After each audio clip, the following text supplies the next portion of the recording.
Hello everyone, welcome to Onichin, the journey of building a new life. When the heavens have bestowed upon the young farmer a versatile farming tool, imbued with the power to conquer even the demon kings, with his genuine sincerity, the young man has drawn the attention of fairies and infamous monsters to his home. Together they have constructed a life that not everyone can achieve. Let's follow along to see what they have accomplished, shall we? It all begins with a conversation between the deity and the soul of Hiraku. The deity sees that in his previous life, Hiraku had an incredibly difficult life. Therefore, the deity grants him a wish. Hiraku wishes to become a farmer. The deity is quite surprised by this choice, and grants him a strong body with a versatile farming tool. Upon waking up, Hiraku finds himself reborn in a forest. He begins to build his dream, but looking around, he's not sure where to start. He conjures up an axe and tries a few swings to see how it feels. While searching for a stream, he comes across a massive ancient tree. He circles around it, trying to find an underground water source without success. In a bold move, he decides to dig a well here to check for water. Fortune favors the bold, and now he starts to establish a base for himself. Suddenly, there was a tree in an inconvenient spot, so he used his axe to give it a swing. Unbelievably, this versatile farming tool had such strong force. Then, out of nowhere, a rabbit came rushing in to attack. Caught off guard, he used his axe to give it a good whack, resulting in some impromptu roasted rabbit meat. However, the delicious meal led to an upset stomach, him to design a rather large toilet to relieve his feelings towards the rabbit. Afterward, he continued with his plan to build vegetable patches. It wasn't until he finished that he realized he forgot to have any seeds to plant. The next day, his vegetable patches had sprouted. As it turns out, it was the power of the versatile farming tool at work. Whenever he contemplated planting something, the tool automatically sowed the corresponding seeds right where he intended. Fearing the threat of wild animals, Hiraku constructed a fence around the garden, and a small grape hut for shelter during sleep. Then, he came across two injured dogs, so he provided them with a meal and allowed them to stay in his garden. The next day, those two dogs had given birth to a litter of puppies. He had no choice but to give up the hut to them, and build another house nearby for himself. He started harvesting from his first season's crops, ensuring his new companions wouldn't go hungry, and grateful to the deity for granting him the desired life. He erected two statues in remembrance, and decided to expand his garden further. He planted various new crops such as rapeseed, rice, sugarcane, and boiled beans. Winter had arrived. He had the intention of using the fur of the giant rabbit to keep warm, but its smell was unbearable. Suddenly, a spider appeared, demonstrating its skill in spinning webs to provide warm clothing and bedding. He allowed the spider to live in the tree, and providing it with its preferred food. As winter passed, it was time for the dog pack to find mates. The spider had also reproduced, giving birth to a brood of offspring with the task of safeguarding the garden.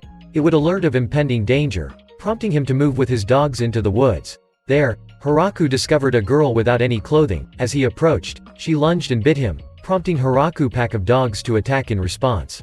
After sharing their stories, they learned that the girl's name was Rue. He brought her back to his garden to live. Hiraku introduced her to the various fruit plants he had cultivated. They spent a joyful day together. In the evening, they sat in the house and conversed. It was then that he discovered she was a vampire who had a keen interest in herbalism. Due to conflicts with aristocratic family, she had sought refuge here for a while. Hiraku found her quite beautiful and contemplated keeping her around. However, Rue seemed cautious, as it was a little too soon for someone to suggest living together. To convince her, he employed heartfelt persuasion, hoping she would stay with him. But as a young virgin who encountered a charismatic man, Rue misinterpreted his intentions. Thinking he was proposing to her. In a predicament, she had no choice but to accept. Hiraku was overjoyed and flying towards her. The next morning, when he saw Rue, he remarked that her chest seemed smaller. She explained that she had shrunk it for self-defense. Fearing Hiraku's impulses that had arisen the previous night, while sitting and enjoying a few cups of tea together, they discussed plans to cultivate various types of tea or coffee. Suddenly, the spider signaled an intrusion. The two of them rushed into the woods to investigate, and found an angelic girl being attacked by his pack of dogs. Familiar with this situation, Hiraku released her and led her back home. The three of them engaged in conversation, discovering that her name was Tia, an angelic being from a tribe of angels. She was pursuing Rue, who had caused chaos in the town. After some initial tension, they began to reconcile. Rue introduced Tia to their garden, and showcased some rare creatures like the giant spider. At the sight of it, Tia fainted on the spot. The three of them spent the whole day tending to the garden, and managed to harvest a significant amount of root vegetables. Hiraku introduced the lineage of his dog pack, leaving Tia so overwhelmed that she almost fainted on the spot. Due to the overcrowding of the dogs, Haraku intended to build a larger house next to the garden for them. Tia brought 7 young girls to assist Haraku in constructing the new house. Of course, the charming introduction to the cute spider couldn't be ignored. The fairy maidens were so captivated that they fainted on the spot as well. Not stopping there, they even had to encounter a pack of wolves, resulting in another round of unconsciousness. Thanks to their help, Haraku managed to swiftly construct the houses. The house had spacious halls, dining rooms, and multiple bedrooms. The group brainstormed and came up with ideas for the cakes, leading to an enticing feast. Haraku thought that if they could make pastries, then growing wheat to create various tasty dishes would be a great idea for everyone to enjoy. The next day, when Haraku stepped out, he saw that the spider had caught a queen bee. Seeing its pitiful expression, he decided to build a separate house for it to collect honey. He continued with his plan to dig a large water reservoir, pondered how to channel water to the reservoir for storage, and came up with the idea of using the versatile farming tool to cast concrete blocks to lead the water. As the water flowed in, it brought along some fish, including a massive one that attacked him unexpectedly. In response, he swung a blow, splitting the fish into 3 pieces. With that, everyone could enjoy a meal of grilled fish. He began his rice cultivation project, and the fairy maidens enthusiastically participated, each contributing their own touch. Their efforts were rewarded with a meal of steaming rice paired with incredibly delicious salmon. Haraku realized that working like this is quite dirty, so he came up with an idea to build a bathing area for himself. He constructed a hot water furnace and directed water to flow across it. Then, he released some slimes into a pool to purify the water. Once completed, he guided the fairy maidens on how to take the most relaxing baths, and naturally, in such a setting, bathing attire was optional. Seeing Haraku enjoying his soak, the fairy maidens couldn't resist and joined him in the bath. This scene, often referred to as a divine bath, was quite a sight, as the fairy maidens didn't hold back their enthusiasm. The following day, a group of fairy maidens joined their village. Together, they built a large house to accommodate everyone. The house featured a living room, a kitchen, and individual rooms for each person. From the balcony, they could admire the ancient tree in the forest. To show gratitude to the fairy maidens for building the house, Haraku ventured into his garden to gather ingredients for cooking a curry dish. He collected turmeric, coriander, cilantro, pepper, chili, and various other ingredients. Strangely, his 2 dogs seemed terrified and ran away when they caught a whiff of the herbs. Haraku proceeded to showcase his cooking skills by making a delicious rabbit curry for everyone. Alongside the fairy maiden, they prepared delectable dishes that tempted both the people, and even the dogs around. Until afternoon, the dishes were ready. Haraku instructed the fairy maidens on how to enjoy the curry best. Everyone formed a line to savor the meal, thoroughly satisfied by the feast. However, the 2 dogs bolted away as soon as they got a whiff of the curry. As the second winter arrived, the fairy maidens built a storage house, while Haraku focused on stocking up on provisions, and providing shelter for his pets during the cold months. With winter in full swing, they engaged in indoor activities like playing chess, and various other games to keep themselves entertained. Seeing this, Ru and Tia were the first to play, while on the other side, 2 girls and the dogs joined in. Surprisingly, even the dogs were playing chess with each other. Haraku thought it would be a good idea to bet on the games, and assuming he could win, but to his astonishment, he suffered a crushing defeat. As the winter came to an end, Haraku, Tia, and Ru outside to prepare their plans for the farm. Suddenly, the spider sounded the alarm, and they looked up to see a dragon flying towards them, and displaying its might. It summoned a powerful fireball and launched it towards the village. Tia and Ru used their powers to stop it, but the force was overwhelming, and they couldn't penetrate its shield. Witnessing this, Hiraku's anger boiled over. In an instant, he summoned his spear and hurled it at the dragon, piercing through its 3 layers of defenses and striking one of its wings. The dragon tumbled down and crashed in the forest defeated. Now the village had a new dish to enjoy, as Haraku displayed his culinary skills by making a 7-course dragon feast. The first dish was dragon steak, followed by 5-spice dragon sauce, dragon stew with vegetables, and several other dishes. Meanwhile, in the 4 heavenly kings and dragon kingdoms realms, upon hearing that the dragon had been easily defeated, they were astounded by the existence of this village. Meanwhile, Haraku was contemplating what dish to make tomorrow. Standing before the vineyard, he declared his intention to start making wine. Everyone enthusiastically harvested grapes and extracted their juice. In the end, they managed to produce several barrels of wine. The following day, when the spider signaled again, they discovered a girl tied up in the forest. She turned out to be Ru's younger sister. Upon learning that her sister's was being pursued, she ran here to find. Like her sister, she shared a passion for research and exploration, and Haraku allowed her to stay and experience life in the village. Filled with joy, she brought along a few servants and 2 oxen. Seeing the excessive population in the demon realm, and the scarcity of angels in the village, Tia also brought many of her soldiers here. Among them were a trio of angelic warriors and 2 lizards. In a short span, their population doubled, prompting Hiraku to gather representatives from each tribe to discuss the village's name. The spider suggested a unanimous decision. The village would be named Great Thicket. They celebrated by throwing a grand feast to mark their collaborative effort in building the village. The girls of the village indulged in joyful feasting and revelry, dancing and singing exuberantly. Even the dogs joined in, playfully lifting their paws towards the sky. On this day, the envoys from the demon realm arrived to visit and present gifts. A negotiation took place between Hiraku and the envoy, leading to an agreement of a 10% tax to be paid before every winter. After the envoy returned to report to the other 2, all 3 of them trembled with excitement upon seeing the people of Great Thicket village. The next day, an envoy from the Dragon Kingdom also came to inquire. Observing this, Hiraku invited the 2 envoys into his house for a few cups of wine, and offered them additional gifts. Due to the increasing number of visitors, Hiraku proposed constructing a guest house, and revising identification procedures for distinguishing between hostile entities and visiting guests. This proved effective. When a new group of guests arrived, without bringing gifts, the village's girls hesitated to serve them delicious dishes, but they offered valuable items such as minerals, silverware, glassware, iron products, and more. Seeing this, Hiraku decided to establish neighboring relationships for easier trade. He sought the assistance of the dragon Duraim to help with transporting goods, and trade proceeded smoothly. As the exchanges went well, the leader of the Howling village expressed a desire to relocate there. Hiraku readily agreed, but with a condition. 3 young men would need to accompany them, thus increasing the population of the Great Thicket village even more. Hiraku was surprised to discover that everyone in his village had the ability to use magic. Even the pets displayed mischievous tricks. Suddenly, a giant snake and a bear were fighting.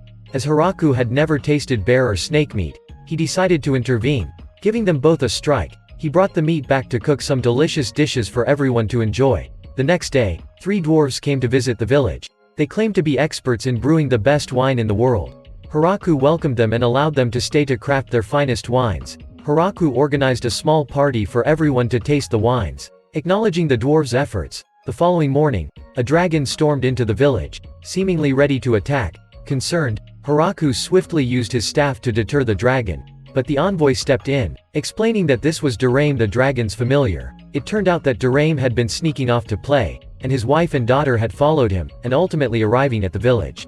Seeing that Hiraku had a power comparable to their dragon lineage, the envoy sent their daughter, Rasu, to stay in the village with the intention of promoting peace.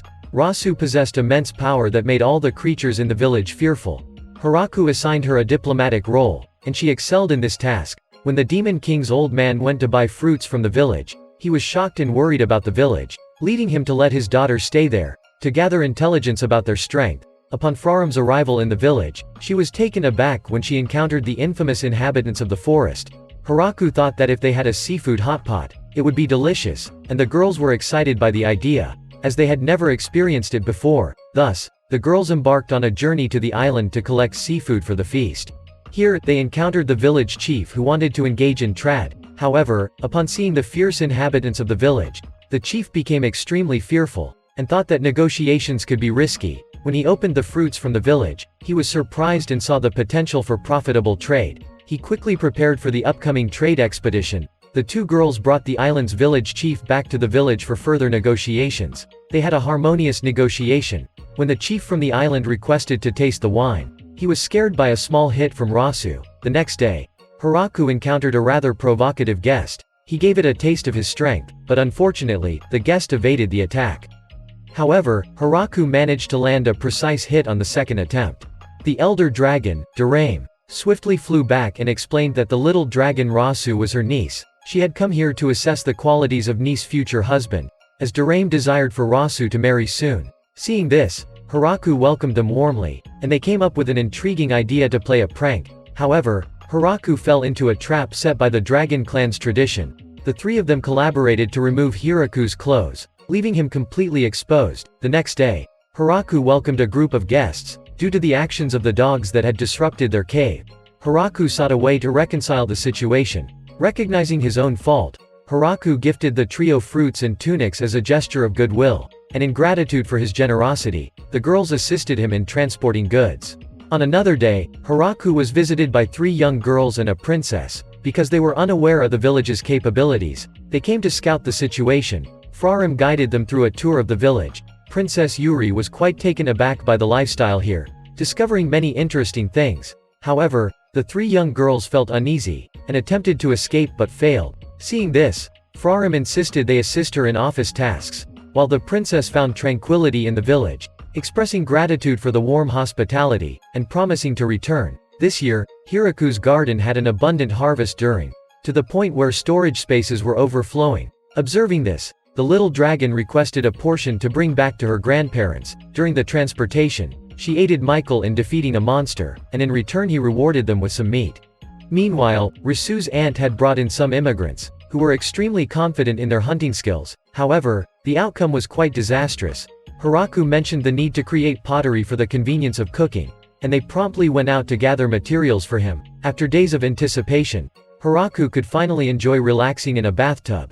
The girls also wanted to join in to massage his back, but Frarim intervened. As winter approached, Ru began feeling fatigued, causing great concern among the villagers. When they learned she was pregnant, everyone in the village rejoiced. Meanwhile, the slime creature remained engrossed in drinking barrels of alcohol, causing the maids to feel rather displeased. The stealthy assassin rabbits kept attempting to infiltrate the village, only to be consistently defeated, and turned into delicious meals for everyone. Hiraku felt that everything had been perfected. The worries about meals were no longer there, so he decided to plant various flower species, and create tools based on everyone's requests. Not only that, he also crafted some weapons for people to train, and build their physical strength. For dinner, the group of maids prepared a rather special dish for Hiraku.